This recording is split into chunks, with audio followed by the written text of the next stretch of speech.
Hello and welcome back to Wyrd Wessex. My name is Craig. And I'm Andy. And welcome to Beltane at Butser 2025. So we have come to the Bronze Age and we're here with Kate. Hello. Welcome to the show, Kate. Hello. So do you want to briefly explain to people what it is that you do? Yes, so I have got some bits from the Bronze Age and I'm demonstrating how people lived and the sort of things that they made. So I'm simultaneously making a knife sheath. This has been on the go for a couple of years now, out of a bit of antler and a bit of flint. And it's going to be for this wonderful Bronze Age knife sheath. I mean, most people in the Bronze Age wouldn't have seen bronze, but this is based on a find from Cornwall, made by the wonderful Neil Burridge, who we all know and love. We definitely know Neil. Yes. It's lots of fun. Yeah. So, have you ever had any paranormal experience? Yes, not here, but I work at the British Museum. And under the British Museum are a series of tunnels and disused galleries. And they're not used anymore because of access. And we do sleepovers. So from time to time, I'm there overnight. And I noticed that there's this one particular gallery that, having chatted to security guards, they don't like going down there. Okay. And they told me that, you know, there loads of things happen down there that they couldn't explain. And I was really skeptical until I went down there. And I'm walking down this tunnel and my security guard that took me down there, because you have to turn alarms off to go down there. And she was like, this is as far as I go, but you can go to the end of the tunnel if you want, but I'm not going down there. And I was like, oh, whatever. So I marched down to the end of this tunnel and there's a gate and somebody grabbed my arm and I turned around to go, oh, Nat, you're being really funny. Yeah. And she was at the other end of the tunnel. She was exactly where I left her. And I cannot explain what that was. There was no air vent. It was like a hand grabbed my arm. Yeah. Yeah. So now I will stop being quite so skeptical about things. Would you still go down there? No, probably not. Oh. I felt it was a really horrible feeling. Yeah. And I don't like not being able to explain things. Yeah. So probably not, but I'll be nicer when other people say that they've experienced strange things. I mean, there's lots of things that happen that you can explain. Lifts going up and down, when you're not expecting it. And there's always a sort of explanation. But I mean, I can't get my head around that. I'll never be able to explain a hand. I mean, we looked on the ceiling, there was nothing. People were like, oh, was it like a bird? Did something swing down and touch you? But, you can't, it was a hand on my arm. Wow. So it's pretty hard to explain. No, thank you for sharing that with us. So obviously we're at a Beltane festival. What does Beltane mean to you? So I think this is the third or fourth Beltane I've done. It's always lots of fun, always good to meet up with loads of knowledgeable people and share skills and ideas. It sort of marks the first not cold event of the year. There's always a really good energy here. People are always really excited. The sun's come out and everyone's just nicer to each other when the sun comes out. So yeah, it's good. It's always a lovely event. Fantastic. Well, thank you very much. And enjoy the rest of your festival. Thank you very much. You too. Thank you. So we are here with Mr. Buck, Jason Buck, past star of Wyrd Wessex. Yep. And looking very handsome. Thank you very much, of course. Yeah. It's lovely to be here. Lovely to be you guys again. It's seeing we're almost identical, interchangeable people. And you can't be whammed this time either. No, you can't wham me. Not last time. Do you want to quickly explain to people what you do in case they missed you last time? Yes, of course. If you don't know who I am, my name's Jason Buck and I'm a storyteller. I'm a performance storyteller. Normally I'm not so fabulous in my costumes, but I tell stories, old ones, new ones, and it's performed live to a director and audience. Fantastic. So, being that we're on Wyrd Wessex, have you had anything paranormal or supernatural happen to you in your life, and would you like to talk about it? Well, I think would I like to talk about it? Gotcha. Would it help, darling? This is therapy. Would you like to talk about it? Yeah. Blink twice. Yeah. Do you know what? Yeah, absolutely. Over the years, lots and lots of stuff. I mean, I'm quite a rational person, so a lot of the times I kind of I wouldn't say or automatically believe things just because they're odd or weird, pleasant company accepted, as necessarily being paranormal. But yeah, there's lots of unexplained stuff, and I think that's where I get what's paranormal, things that I've experienced, things might want to have seen or heard, or coincidences, or things just kind of coming together. I think it just dots all the way through life rather than just one odd thing that might have been a ghost or might have been Jim from next door in his pants. So when did you grow horns? Talking of odd experiences. Oh, Did these? it hurt? There's what? I've gone what? Oh my God! Yes. No, these are. Oh no, these are great fun. Yeah, these are great fun. This is. So I'm wearing these for Beltane, and I'll be wearing them at a few festivals this summer where I don't normally do costume stuff, but it's nice when everybody else is, you know, kind of doing all sorts of stuff, and especially on a day like today when everything is so costumed and spectacular. So yeah, so you mentioned Beltane already. Yes, I What did. did Beltane mean to you? Well, I'm very tempted to say the things like, you know, well, it means hope and unity and the coming together of people, but I'm not going to say that because that's, you know, I'm going to avoid controversy. So I think there's the old historical festival, the old historical Celtic festival, which I think today has become a coming together of all sorts of peoples to celebrate the point where the year starts again and everything starts to feel warmer and things start to feel picking up. And it's just a lovely, equal, God, I'm going there, lovely coming together, equal unity.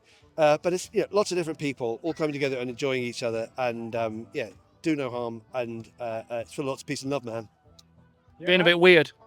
Oh, it's a bit weird though as well. I mean, if you guys could only see what I see from here, there's a white fox wandering past with a dragon head. There's some hobbits sitting down watching me eating their lunch, and people in all sorts of costumes and garbs with folk music behind, and it's like walking through a magical world. We didn't ask actually. What are you here for? Are you just hanging out? Yeah, so I've been telling stories today and just wandering around and generally sort of interacting with people as an interactive performer. So sometimes I'll chat to people, sometimes I'll play a little bit, sometimes I'll tell a story or whatever, or chat to people. So I'm here as a walk-through entertainer and as a storyteller. And because I'm about 6'10" in these horns. They are mighty horns. Me too. Thank you. You're 6'10" when I'm in these horns. Feeling good, Craig. You make us all tall. Looking good. Looking good, guys. Thanks, Jason. Cheers. Enjoy the Thanks rest very of the day. much. Thanks, guys. So we are here with Vanessa, better known as Pukubi. That's it, Pokemon. So I guess first question is, why are you here? That's not a life question. That's just Butser. Getting very philosophical from Miss Beltane. Not getting philosophical. It's Beltane. We're at Butser. It's an amazing opportunity to represent the Bronze Age and bring the Bronze Age house to life. Yeah, so we spoke to Kate already. Yep. I'll shoehorn that one in because now I have to do them in order. It's making more work for yourself, man. Yep. So it's just, bring prehistory to life for people, get them down into the Bronze Age and see that we weren't messy, we weren't dirty. We had some amazing technology. Yes, we did. Yeah. Fantastic. And as we are on Wyrd Wessex this time round, have to ask, have you ever had anything supernatural or unexplained happen to you? I've walked into a temple, into a Maya temple, and felt a bit of a chill, but apart from that, not really. Fair enough. Fantastic, Yeah. fantastic. And the other thing we're asking everyone is, what does Beltane mean to you? Beltane's such an important time of year. It's kind of a time of rebirth. And so it's a great time to get out and share that with everybody. We've had winter, so it's that positive time of year where you've got everything coming through. And it's just fun. I just realised I had the microphone right there when I was doing that. Could we do that last one again? I held my microphone there, so it's fine. That's fine. Stuck between two bad microphones. Yes. Oh, the heat and the mead's getting to me. I don't know why I'm doing this into the mic. I'm assuming this bit's going to be cut. No, I'm going to leave all this in, Andy. Fantastic. It's just me staring off into space. It's been a long day. That was the last question, Andy. It was. We it finished was. this segment. We finished the segment. We're going to move on. We need to thank her. We need to thank her. You haven't done that bit yet, Craig. It's rude. Yeah. Go on then. Thank you very much for talking to us. And yeah, have a great rest of your Beltane. I will. Have a Beltane Beltane. A Beltane Beltane. I like that. The air is cold, the sky is grey. Where am I this winter's day? Bones of trees, fallen leaves, the time of the winter queen, but through the wind. Yeah, first of all, Damh the Bard, I pronounced that right correctly this time, I think. Dave, Darth, Damn, I don't care. Damn. We covered it last time, right? Yeah. Thank you very much for coming back and chatting to us again. We chatted to you last year. Could you tell us a little bit quickly about yourself and what you do? So I am a druid of the Order of Bards, Ovates and Druids. I've been into magic since I was a teenager. You know, my bedroom was black, you know, and always been into the occult. That led me into paganism, which led me down the route of the Druid. Last few years, having said that, I've been looking deeply into the Anglo-Saxon stuff. Woo! Yeah, you know, and the Old English as well. Place names, all that kind of thing. I found it absolutely fascinating. But my heart is, you know, is an animist pagan, I would say. Yeah. Fantastic. I mean, that leads me like very much onto what I was going to ask you first, which was, well, I guess you sort of answered it with when it was that you realised that you identified more with the old ways, and was there a single event or something that made you realise that, and did it come before or after you decided to go down the musical path? I think I mentioned the Robin of Sherwood thing. Yeah. When I saw Hearn on the telly, and I thought, no, that's not the devil. That's not the devil. Those first lines of synth coming in with the Yeah. soundtrack. The Hooded Man, all that kind of stuff. There was also a film called The Devil Rides Out. It's an old Hammer horror film, and it's got Christopher Lee in it, and the camera pans around, and it's got the goat of Mendes. It's actually Baphomet or whatever, standing there, sitting there cross-legged, and I was not frightened. I just thought, no, you know, this horned stuff is not scary. This is wild. This is untamed. This is passionate. This is fantastic. And then, of course, my mum and dad packed me off to Sunday school when I was a kid, and we were learning all about palm trees and all that kind of stuff. And I came out, and it was freezing cold and snowing. And I remember even that age going, I need to find something that comes from the land my feet are walking on. And I think that's what finally led me down the pagan path, you know. I studied Hermetic magic for a long time, but even that is, you know, it has elements of the Kabbalah and Hermeticism. So I really wanted something from the earth and mud of Albion, you know. So yeah, that was it really, yeah. I like that. So do you see the gods, goddesses, spirits of the land as actual sort of physical entities, well, not physical, but entities with their own moods and characteristics and personalities, or do you see it more of a aspects of what they represent, sort of Kunonos and Pan for the wild, Brigid for fire and creativity, that sort of thing, and a way to channel that manifestation? Deep, like it. Okay. Yeah. I wrote that one on the train. That's nice. I like that. At the beginning of the pandemic, I had a thought. Why are the old pagan gods shaped like an ape? Why are they shaped like one species on a planet of infinite life? And I thought, they can't be like that. That must be what we think they look like. Yeah. That's so, because my dog, he knows the spirit of the wood, but he probably wouldn't see it as a Kunonos or Hearn or a deer. He lives in dog world, you know, and I think that every life form on this planet is sacred and has awareness and consciousness. So to me, and it started to become obvious when I started to look at the Anglo-Saxon stuff as well.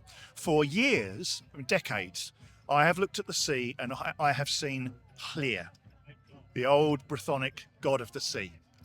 And I have seen Manawydan, the god of the coastline, of the people who work with the sea, the fishermen, you know, that kind of stuff.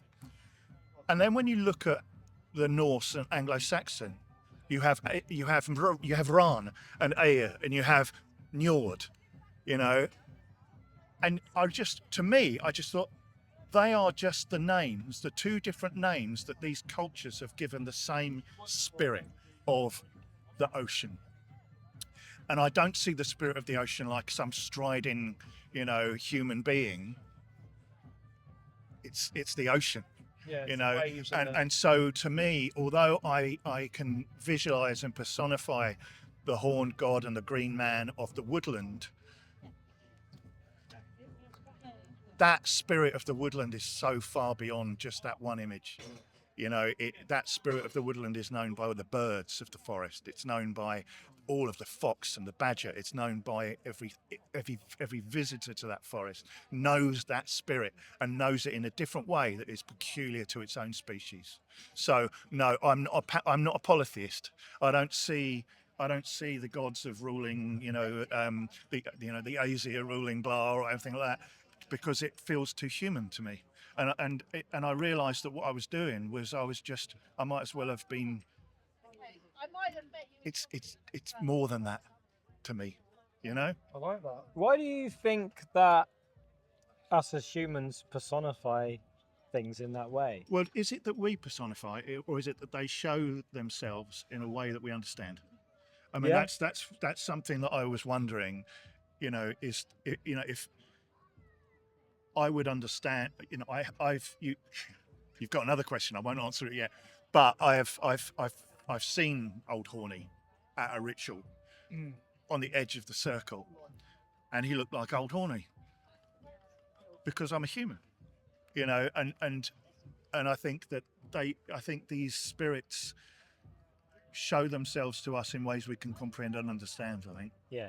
So you mentioned like your dog before. So do you Yeah. imagine that your dog sees a sort of a dog-shaped version of the same thing, or?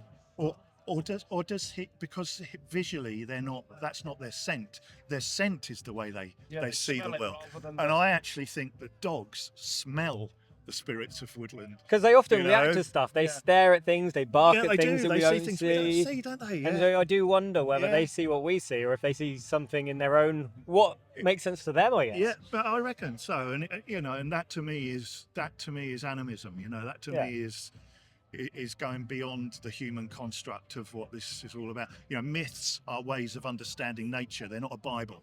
Yeah. They're not the truth, but they hold truth. And so that's the way I look at a story. When I look at Odin going off and stealing the mead of poetry, which is the essence of inspiration that he brings back for people, and then you look at the Brythonic myth of Ceridwen, who brews the cauldron of Arwen. It's the same thing. Yeah. It's the same thing that is just understood by two different cultures, and it's not, that thing is not called Arwen. It's only called Arwen to those people, and it's not called the mead of poetry. It's ultimately divine inspiration. So yeah. And we do see that, right? I mean, if you look at like Woden and Odin, like you see it in the different cultures. Yeah, They yeah. all have their own name for the same Absolutely. god, if you like. Yeah.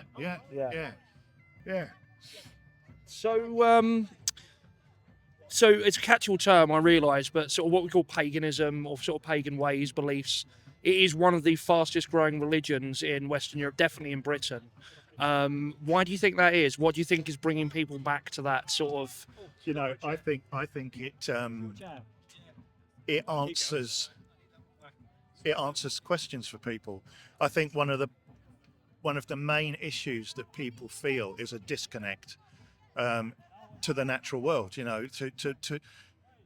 the human world is on the whole so fake and so created and plastic, and we're not supposed to live like that.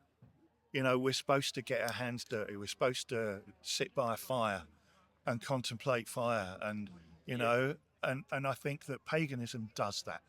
And it's like I always say that if that atheist Richard Dawkins came up and said, "Prove to me your God exists," I'll say, "Well, you see that tree over there? There it is. See that sun up there? Our star, the moon. It's what keeps me alive. Why am I not going to revere that?" So yeah, I think it answers a need that people are just, we're human animals at the end of the day, and I don't think we're animal enough these days, and that animal comes out in horrible ways. Whereas I think that that paganism, it just allows you to value the earth and your own connection with it, really. Yeah. I've made a very similar argument about how we work these days and how we do this 9 to 5 through, sort of all through the winter and all through the summer when we're not supposed to be holding to those patterns. And I think that is quite relevant. And I never really thought about it in a pagan sense, so that's quite interesting. Yeah. I know we spoke about it last time. You've been working over the four branch of the Mabinogi. I was wondering, you haven't released the fourth one yet, No, I'm have working you? on You're it working now. on it at the moment. Yeah. Have you got any other sort of plans for other epic tales to turn into albums? And I've also written down here, why do you have to make Forest on the Ocean such an earworm? Because that does get stuck in my head after I listen to that for about a week. Oh, that was such fun to record that as well. I think that's the closest I've ever got to a Wardruna type song. That is very wardrobe. Yeah. I love doing these things, and I think that these myths are supposed to be heard. They're not supposed to be read.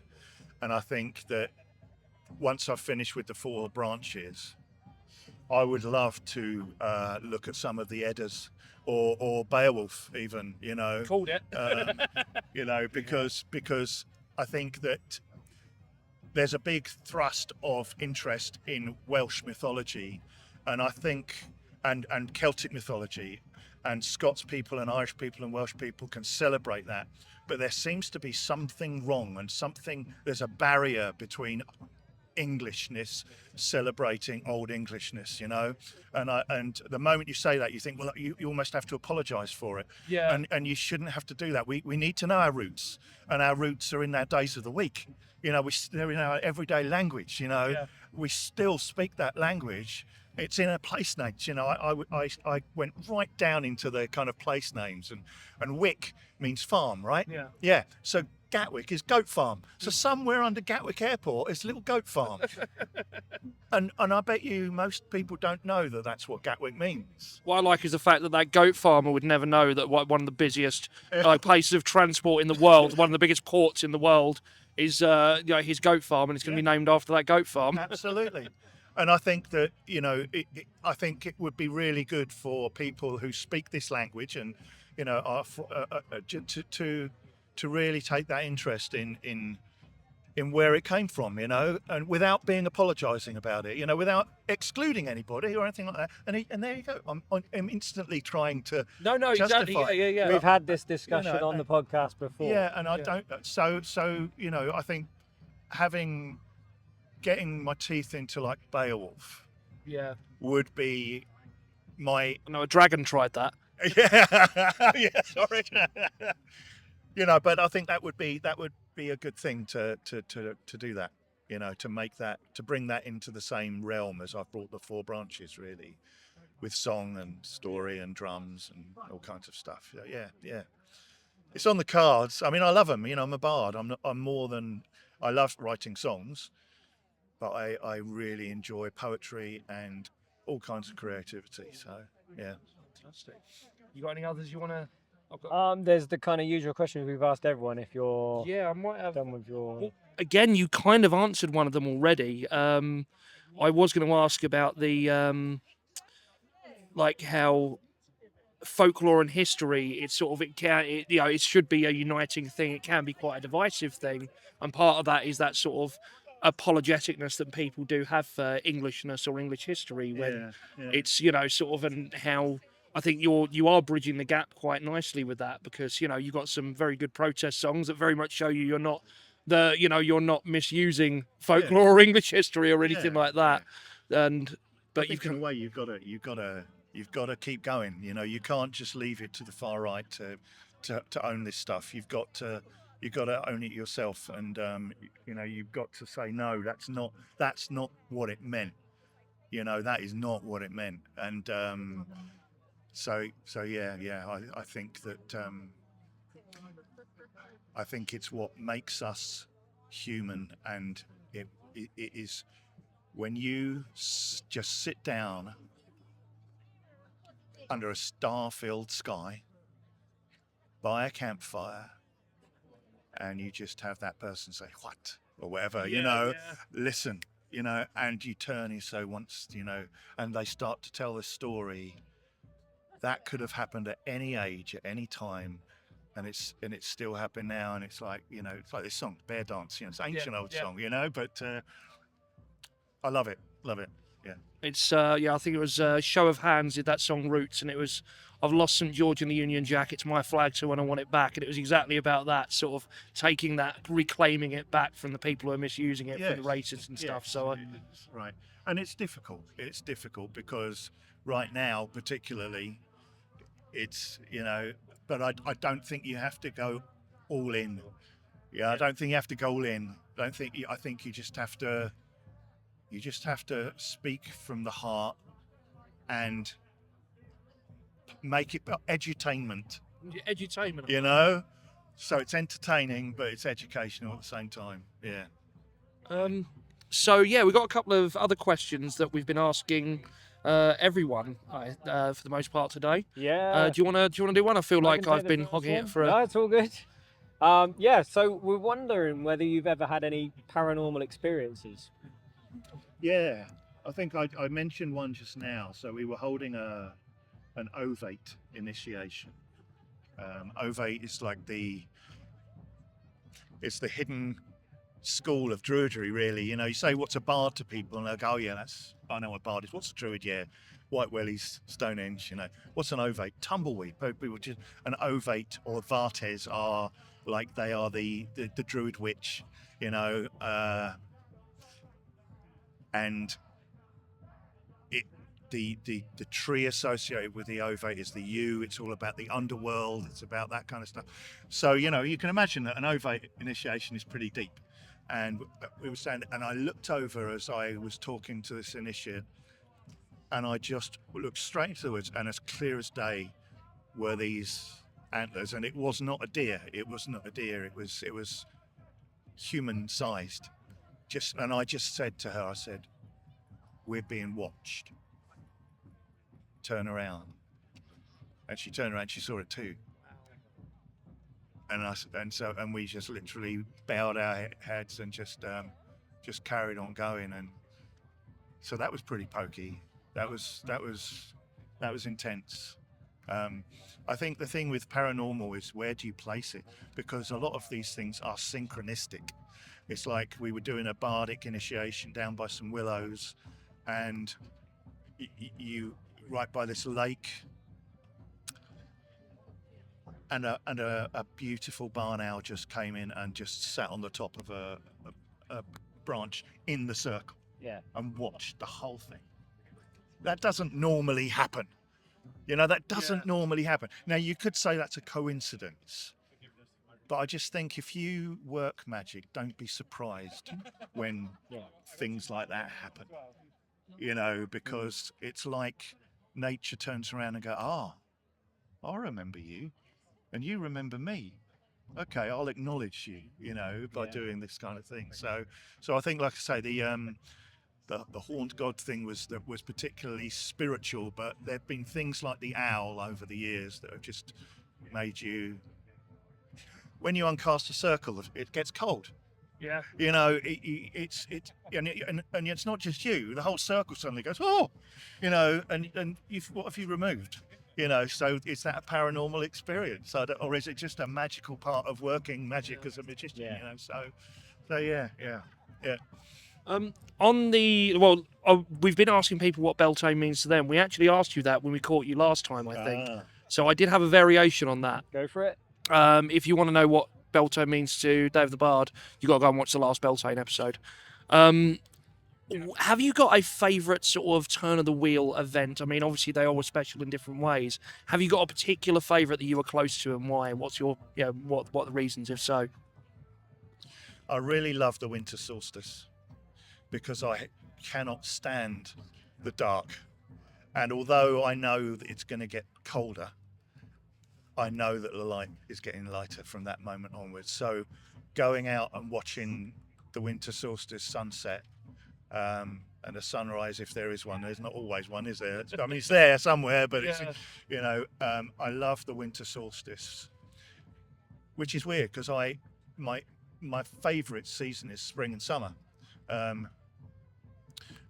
Beltane is not one of my favourite festivals. And I might have said it was last year, but you know but that's what happens, right? Yeah. You know, your relationship is constantly in flux and changing. So what you asked me last year, I might not say the same thing. I think you it was know? more why it's important. So, Yeah, I think right. we got away with that one. Okay. Yeah, but I think the winter solstice is probably one of my favourite ceremonies, purely because I know that the worst of the darkness is now behind me, and I am an absolute sun worshipper. So knowing that arc is going to start getting higher and higher, fantastic. Thank you so much for coming back. Blessed It's- be. Thank you. Yeah, bless you. It's been fantastic getting you on.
Go on, Yes, you. so we're back with Mark and Rebecca. Mark's been on the show before, and he's been on my other podcast, Will I Like It?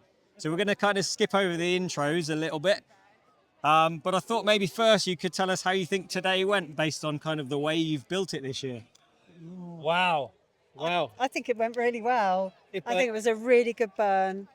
And we did plan it really meticulously, that there was a lot, that the flame would go up the back. And so it would have that wonderful moment when it was completely, what's Yeah. the word for it? There was a silhouette. Silhouetted. So yesterday we spent 7 hours filling it with straw in a very specific way, so that it would burn in a very specific way, and it worked really well. Your trident's almost broken off now as well. Yeah. Yeah. Yes. So there he goes. There he goes. Hey! I bet that must please you, sort of like the crowd reaction to every little bit, you know. Yeah. It's really worthwhile, this event. Yeah. Love coming to Beltane My every hat's year. gone. I'll get that in a minute. Okay. I'm going to take mine off while I've still got a chance. So, obviously, being a podcast about everything weird and wonderful and supernatural, got to ask, have either of you had a supernatural or strange experience that you can't explain? Yes. Yes. Yeah, when I moved into my house, well, I've been there 22 years. My daughter Florence was like 4 or 5 years old, and I used to hear this running up and down in her bedroom, and I would be convinced she was up running around. So I'd go up, and she'd be sound asleep, and I never felt it was scary. And the other thing is often we go down, and there's I know I've turned the hot tap off really tight, and it's on full And there's a couple of times it's been freezing cold in the kitchen, like unexplainably cold. Yeah. Sometimes yeah. both the bath and the downstairs hot taps are on. But never ever Yeah. felt it was anything sinister. It always felt quite whatever was going on. I was never scared. It was just like, Yeah. oh, there it is. Like it was kind of normal. Yeah. Weird, but yeah, that was it. And there was a period of time when we could hear rattling of pans in the kitchen Yeah. around about the same time every night. Went on for a few months and then it stopped. But we Unexplained. were never really Unexplained. bothered by it though. Yeah. It was quite an odd experience. I'm interested by the fact that it just stopped. So you didn't move or anything, it just No, stopped. maybe whatever's there got used to us being there. I don't know, and just moved on. I don't That's know. really interesting. Yeah. Yeah. But never ever felt it was anything sinister or unpleasant. It felt like Yeah. okay, like it was like, oh, that's like a normal thing. Yeah. So it was weird. It Kinda was nice, weird. that. Yeah. All right. The Yeah. other question we've been asking people is what Beltane means to them. Wow. Well, we got married in 2005. We had a hand fasting on May the 1st. We've been married 20 years now. 20 years, yes. So it means a lot. It's our wedding anniversary. It's the first day of summer. It's well, as Mark would say, it's because his birthday's in May. Yeah. It's the best month. There is something about it. It's like the spring has sprung, and everything is just so new and beautiful. It's a very special time. Yeah, it's that sort of promise, isn't it, of sort of warmer months to come and Yeah. everything brightening up. And the blossom and the hawthorn. It's just fabulous, isn't it? It's wonderful. Well, thank you so much for speaking to us, guys. Well done here. This has you. been phenomenal. And happy anniversary. Happy Thank 20th you. anniversary. Yeah. And probably see you in September for the boat burn. Yep, we'll be making I've it. literally moved my open weekend that I'm running so I could come to the boat burn. So I'll be there as well. Oh, good. Maybe come and give us a hand. yeah, some definitely. stuff in. Sounds good. Thank Right. you. Thank you very much. Thank you. Yeah. Fantastic. So we are here with some royalty.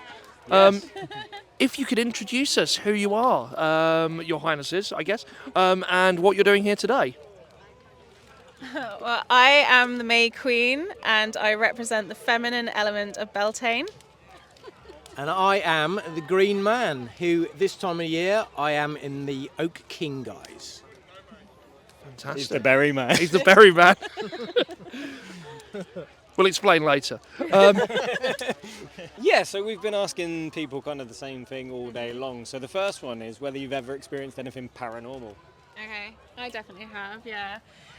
So I have seen my granny after she passed away, and I was just walking back through the garden, saw her at the kitchen window and didn't even remember that she'd passed. And yeah, so there's been that, and also where I used to live had like woodblock flooring, and on a dry day there were wet footprints on the woodblock floor and no one else was at home apart from me. So yeah, so there's been some spooky things there. Yeah.